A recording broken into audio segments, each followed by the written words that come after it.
Civic and business leaders head to Mexico City this weekend, hoping to build a better trade relationship. Peggy Pico has an update on the trip and more with Chamber of Commerce CEO and former San Diego Mayor Jerry Sanders.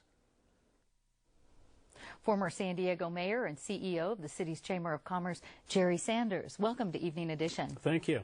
Now, who's attending this weekend's trade conference in Mexico, and what's on your agenda? Well, we have Lieutenant Governor Gavin Newsom's attending, Mayor Kevin Faulconer.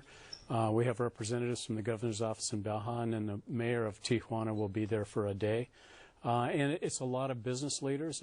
There's a lot of city council members from various regions around San Diego and on the Mexican side. So it'll be over 70 people, which is our largest delegation ever. And what we hope to accomplish when we get down there is talking about border infrastructure on both sides of the border, talking about a cross-border railroad and the importance of that and trying to nail that down. Tell me a little bit more about that railroad. You said it's been there since the 80s, but it's not used a lot. Well, it's been there for a long time, and it was washed out in the 80s. It was Hurricane Kathleen, I think. And we have a company now that's rebuilt a lot of the American side.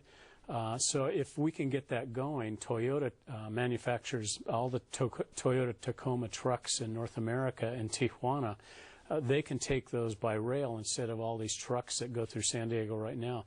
There's about 600 maquiladoras in Tijuana that do a very sophisticated manufacturing, and it'd be great benefit to them and the San Diego region because 40% of all the product that goes into the Mexican manufacturing comes from San Diego. So you could use that railroad.